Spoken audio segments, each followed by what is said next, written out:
An aid boat carrying humanitarian supplies bound for Gaza has issued an SOS after an alleged drone strike in international waters off the coast of Malta.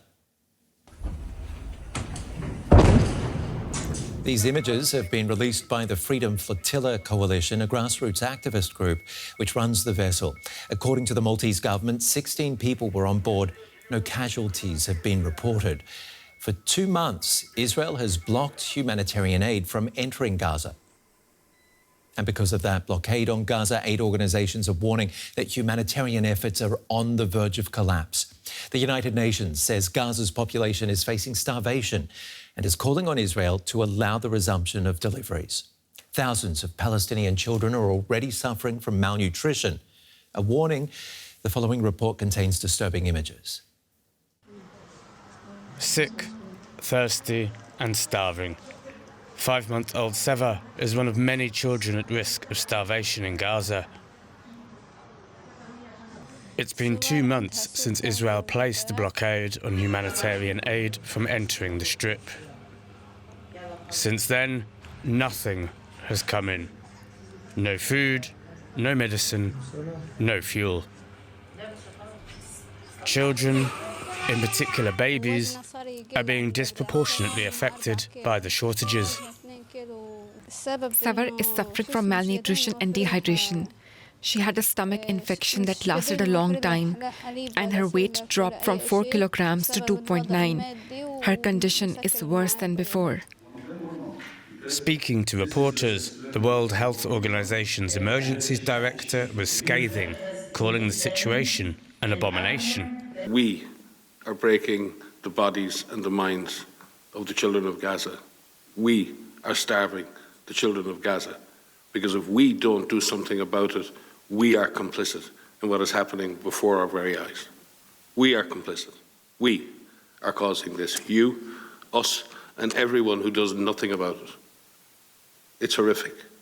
We have to ask ourselves the question, how much blood is enough to satisfy whatever the political objectives are of any regime.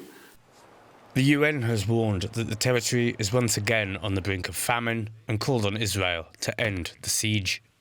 International law is unequivocal. As the occupying power, Israel must allow humanitarian support in.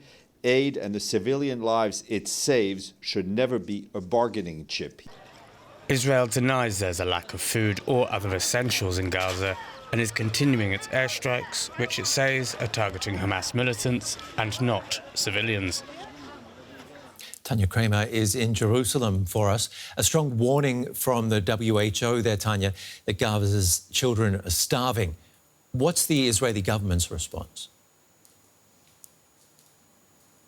Well, the Israeli government usually doesn't respond to these calls. Also, all the calls that we've heard in recent weeks and recent days, especially from aid organizations, from the United Nations to open the crossings, to let aid in, they do not seem to have had an effect on the Israeli government to change their actions in Gaza.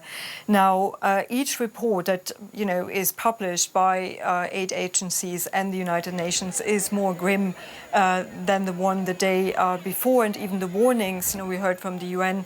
From the UN Commissioner for Human Rights, he warned that using starvation tactics as a military tactic could be seen as a war crime. In effect, are not, effective here at the moment. They don't seem to have any effect. Now, we heard in reports here, we've seen Israeli officials in Israeli media saying they know or they understand that some of the supplies are running out within the 2 or 3 weeks.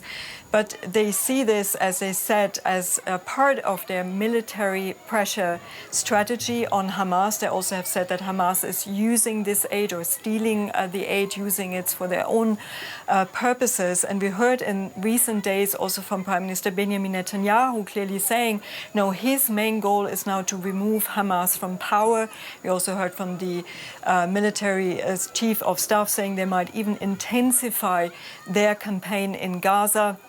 meaning that what we are seeing right now is a massive air campaign across Gaza with devastating effects for the civilians there, but that would also mean more boots on the ground, more troops and reservists going back into Gaza. Now, all of this doesn't seem, at least for now, what we can say now is that there will be a change in letting aid in. This is actually also a very much of a concern to hostage families who say this is also harming the hostages that they want to see released from Gaza.